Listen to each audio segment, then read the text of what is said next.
apoyar decididamente y con toda la fuerza comunal a la fiesta de la cosechadora argentina.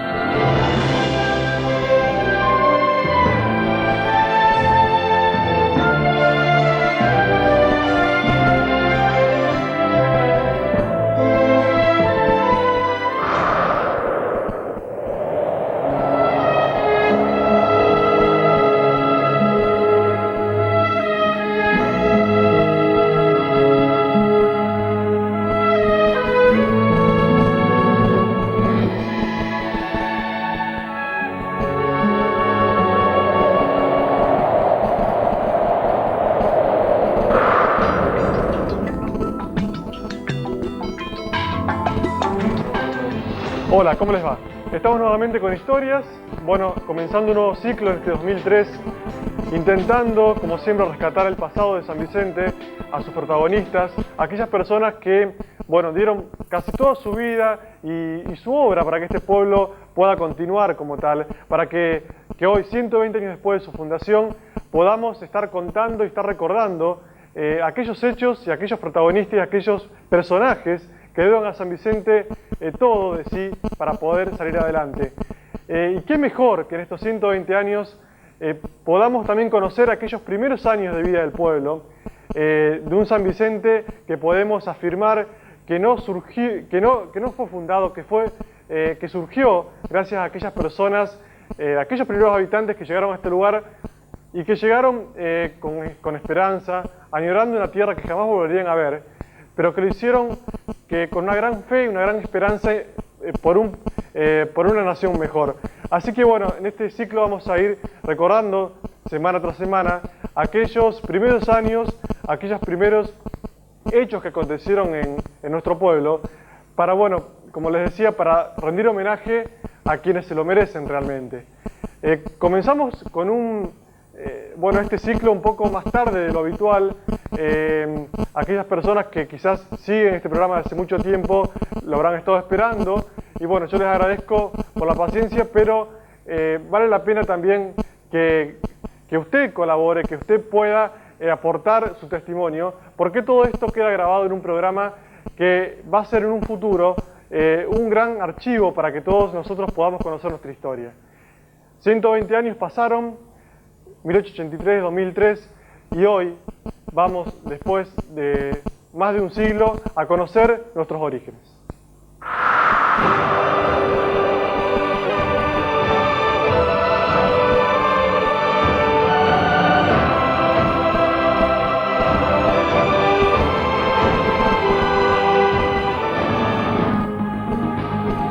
La historia sanvicentina comienza allá por julio de 1883.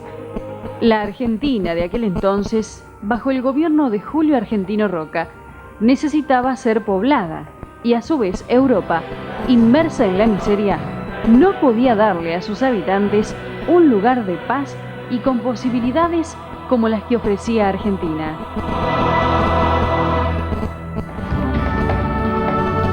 En Santa Fe, hacía poco más de un año que gobernaba Cándido Pujato, en reemplazo del titular Manuel María Zavalla. En medio de este marco histórico surge la figura de José Bernardo Iturraspe, quien se gana el título de molinero civilizador. En 1882, el gobierno de la nación subasta en remate público un campo de 80 leguas a 150 kilómetros al oeste de Santa Fe, a 500 pesos de base la legua. José Bernardo Iturraspe decide comprarlos y a su vez, en representación de José Gálvez y de acuerdo con el gobierno provincial, facilitan el arribo de inmigrantes, creando así colonias de agricultores, sin pedirles a estos anticipo alguno por esas tierras.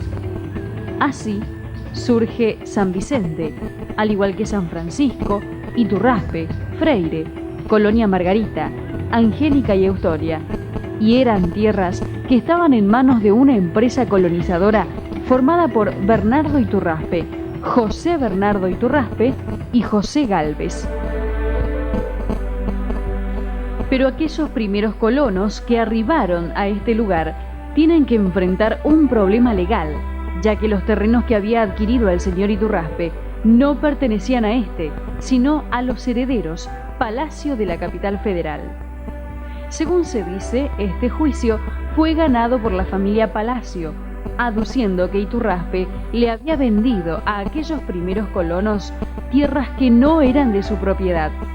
Eran 30 familias italianas y 4 españolas, de las cuales 3 eran nacidas en el país.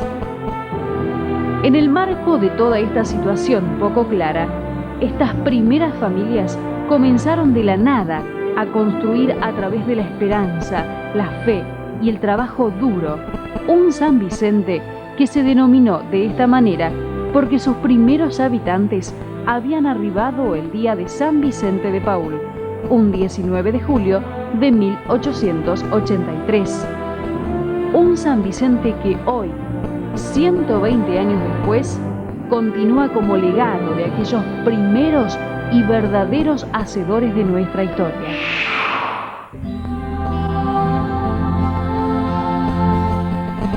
Los primeros 20 años de vida fueron sacrificados, inciertos, y de la nada tenía que nacer el todo.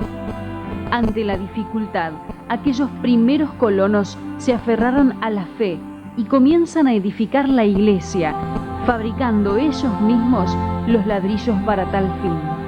Transcurría 1885. En esos tiempos, San Vicente era casi todo campo. En cambio, Colonia Margarita ya tenía su iglesia y también funcionaba allí una estafeta donde llegaba la correspondencia con destino a San Vicente.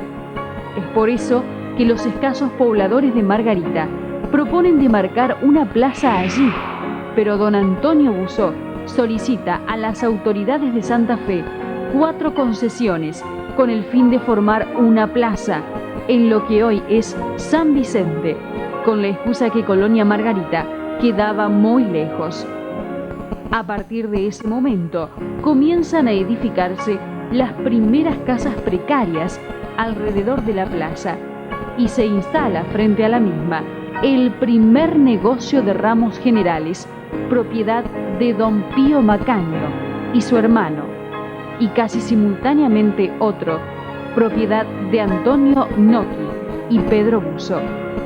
Así, la colonia Gálvez, denominada de esta manera por el gobierno provincial, comienza a tomar fuerza. En el año 1886 asumía como gobernador de la provincia don José Gálvez. En 1887, según el primer censo poblacional, Gálvez, que incluía a Colonia Margarita y San Vicente, ya contaba con 669 y ese año los primeros habitantes ven cristalizada la edificación de la iglesia que hacía 2 años se había iniciado.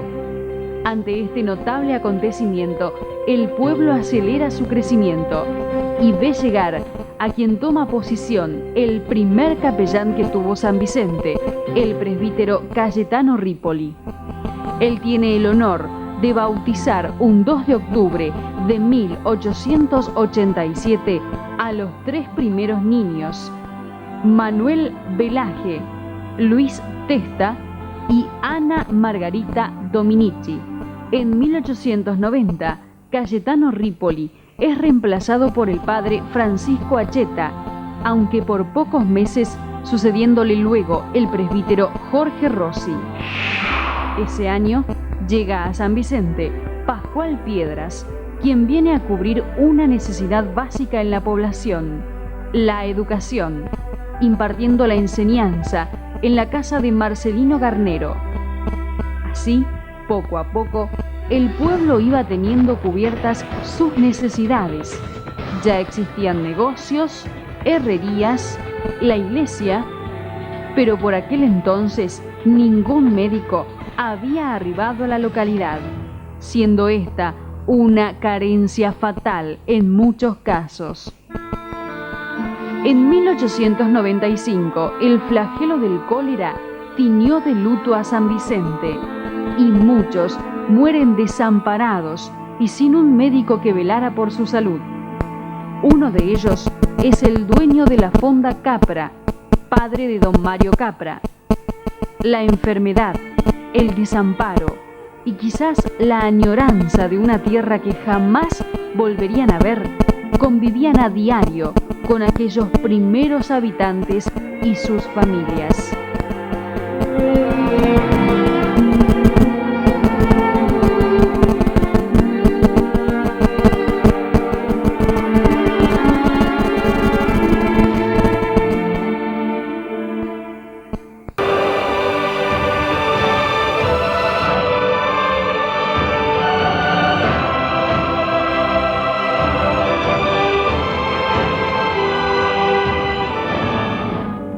El final del siglo XIX y comienzo del siglo XX lo encuentra a San Vicente con una población sumida en el olvido por el gobierno provincial.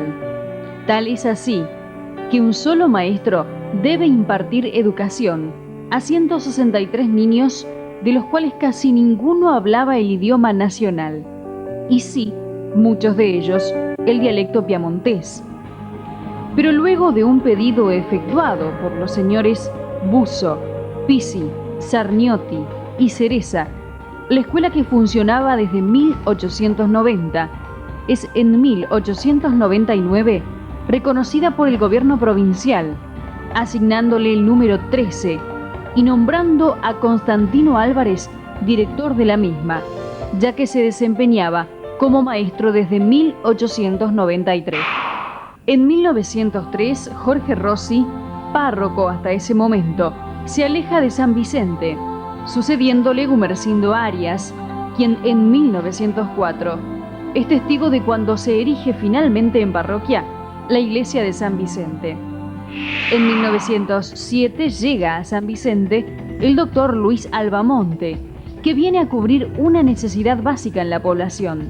La salud de los habitantes hasta ese momento estaba totalmente desamparada, pero este hombre alivia a la población de aquellos males. La comisión de fomento le paga el alquiler para que permanezca y él se aloja en casa de Morero.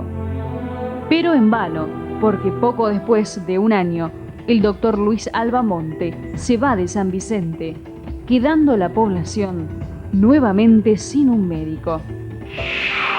Por esos tiempos también llega don Blas Faliótico, el primer farmacéutico, que se instala en la ex calle Maipú, hoy Emilio Senor, frente a la plaza.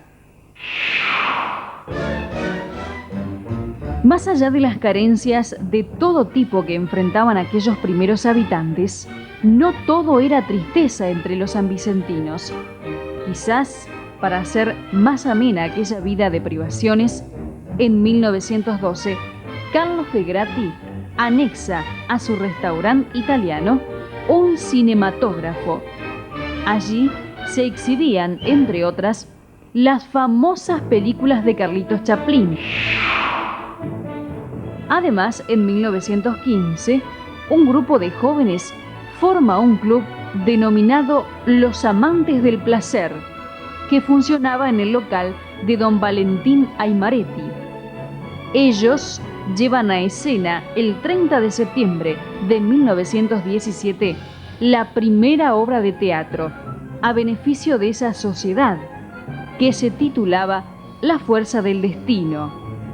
Esta obra, como tantos otros acontecimientos sociales, se llevan a cabo por aquel entonces en el salón de don Eduardo Basaga.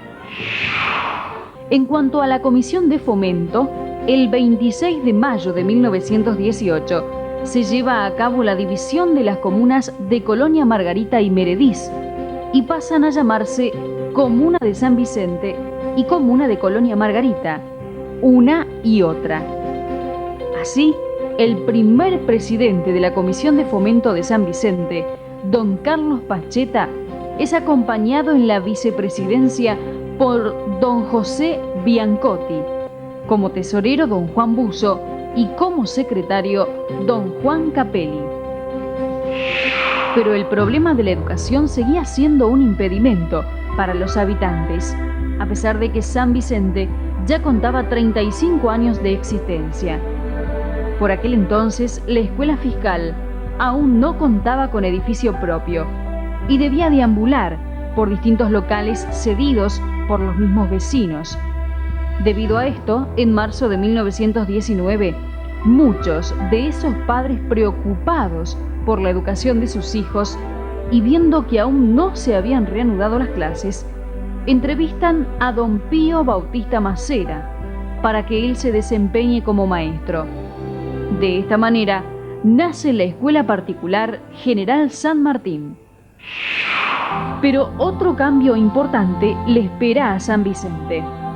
En febrero de ese año llega un nuevo sacerdote, el párroco Nazareno Siriasi Prosperi. La del 20 fue una década de grandes adelantos para San Vicente. En junio de ese año se funda el Club Atlético Brown, siendo la primera institución deportiva del pueblo gracias al entusiasmo de Jorge Mateo Mansilla, Luis Bofelli, Anselmo Macaño, José Bonini, Francisco Gariglio, Pedro Buzo y Máximo Cresta. Mientras esto acontecía, los hermanos Juan y Emilio Senor ponían en funcionamiento la primera cosechadora de arrastre que sería vendida a don Simón Bofelli. Así nacía la primera fábrica de cosechadoras de Sudamérica. El 11 de abril de ese año, el padre Nazareno hace construir el campanario y bendice las campanas, iniciándose de esta manera una serie de obras preedificación del templo. 2 años más tarde, en 1922, nace la Sociedad Presidente Sarmiento, formada su primera comisión por Mario Capra, José Redondo, Rafael Capelli, Carlos de Grati, Juan Poet, Bartolomé Pisi, Mateo de la Puente, Carlos Pascheta, Francisco Boreto, Juan Barge, José Pese y José Saboré.